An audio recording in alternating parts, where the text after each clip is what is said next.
never been out, never been down. When he fought Terrell, he was pressing him, and Terrell was running and holding. When he fought Floyd Patterson, he was holding and running. And Patterson and Terrell couldn't stand trade punches. You have to keep moving, and you must be in shape to go 15 rounds. Muhammad Ali said that in 1972. He had been saying versions of it since 1966. March 29th, 1966. Maple Leaf Gardens, Toronto. Ali, the heavyweight champion of the world, stepped into the ring against a man who had never once touched the canvas, not in any fight, against any opponent, at any point in his career. What happened over the next 15 rounds would give Ali very different words to reach for afterward. The 1966 fight was never supposed to happen. Ali had been scheduled to fight WBA champion Ernie Terrell in Chicago on March 29th, but 6 weeks before the date, Ali made a remark that turned the country against him. When reporters asked about the Vietnam draft, he said he had no quarrel with the Viet Cong. Illinois immediately declared the Terrell bout illegal. Ali's promoters were left with a venue, a date, and no opponent 17 days out. The man who answered the phone was George Chuvalo, a Toronto heavyweight, son of Croatian immigrants,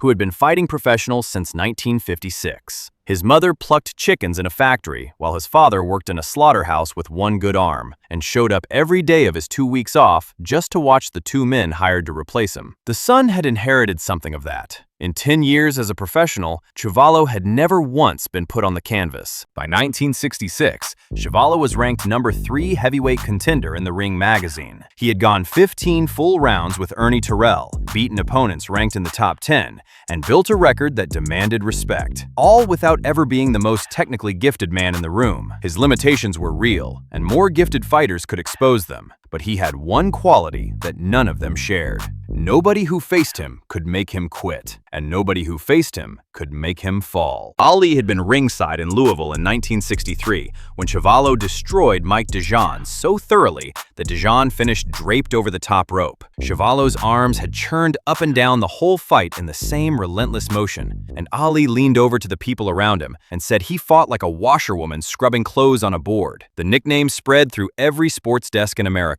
Chuvalo read it in every paper and said nothing back. Before the fight, Ali made Chuvalo the punchline of every press conference. Too slow, too limited, a washerwoman who had no business sharing a ring with a heavyweight champion of the world. Ali had done this before, and it had worked. Patterson had let the words get inside him. Terrell had let them fuel a pointless grudge. Chuvalo trained for 15 rounds in silence and let the champion talk. What's the matter with you? Would you like to meet this washerwoman? What's all that? What's all that supposed to be? You're supposed to be a Southern gentleman, a man of your word. What's all that supposed to be? You can tell me an approximate date within a week or two. I'm tired.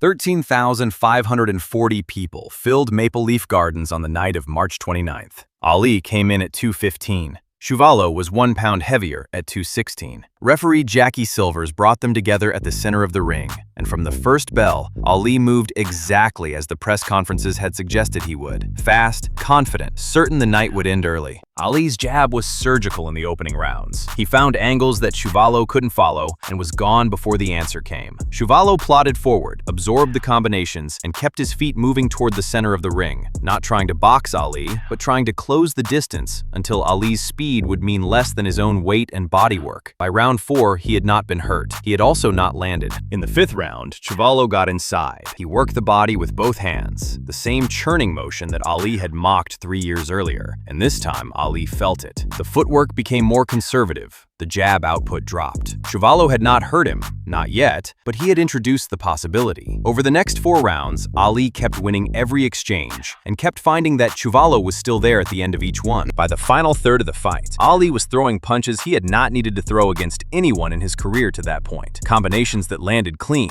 that would have put any other heavyweight on the canvas. Chuvalo took them without going down, without backing up, without changing his expression. The crowd at Maple Leaf Gardens had stopped watching a boxing match. They were watching something else, a man being tested past the point where most men would quit and refusing to.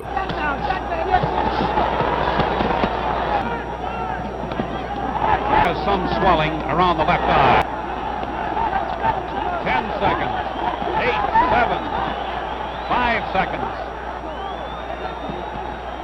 And it's all over.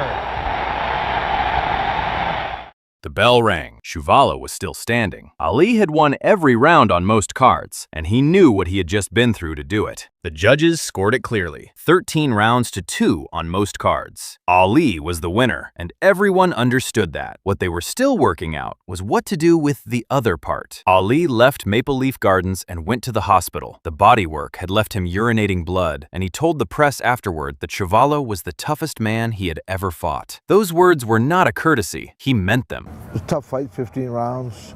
I took around 17 days notice, but I was still in pretty good shape. So that's really not an excuse. I was in pretty good shape, and I finished pretty strong in that fight. But anyway, he won the fight. But I always say, guess who went to the hospital after the fight? I went dance with my wife.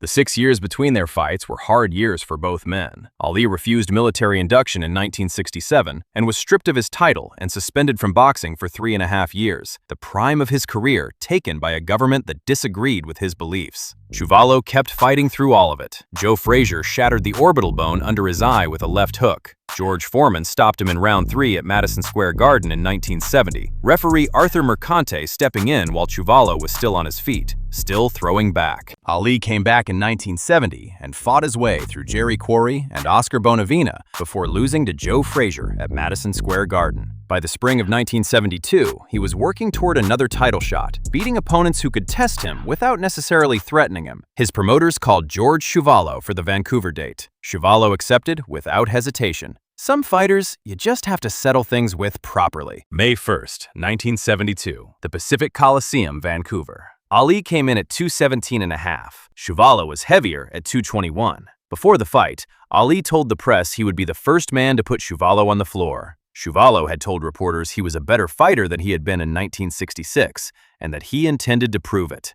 Neither man was making empty promises. They were both just running out of time to make good on them. The 1972 fight had a different texture from the first. Ali was more stationary now. The 3.5 years away had changed his legs in ways that never fully came back. He worked from the ropes more, absorbed more, chose his moments rather than manufacturing them. Chuvalo had not changed his style at all. He walked forward, worked the body, and refused to be intimidated by the man across from him. That had always been his most reliable quality. In the 5th round, Ali landed a right uppercut directly on Chuvalo's jaw and watched him barely react. He stood completely still in his corner, not moving, not jabbing, and stared at Chuvalo, an open dare to come and trade with him. Chuvalo walked forward, and in the 6th round, Ali unloaded everything he had. Left hooks, right hands, combinations that had ended other men's nights years earlier. Not one of them put him down.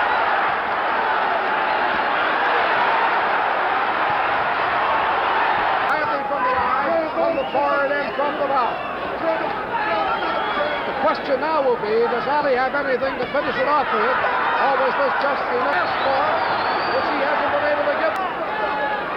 With hurricane effort, Muhammad Ali has suddenly busted up George Chuvalo. Chuvalo still throwing leather, but he is bleeding profusely along the right side of the nose. Seconds left in this round. Ali had that mid-round flurry, and maybe all he had. He knows better than I do, and I'm sure he wants to find out.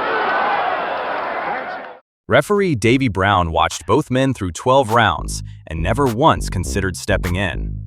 Chuvalo was losing clearly on the cards and not in danger. Those are different things, and every man who had faced him eventually learned that distinction. The later rounds belonged to Ali on every scorecard, but the story of the fight was the same story it had always been. A man walking forward through everything thrown at him and refusing to go down. The final bell rang with both men on their feet. Ali had won every round on at least 2 of the 3 judges' scorecards, and George Chuvalo was standing in the center of the ring the same way he had been standing at the start of it.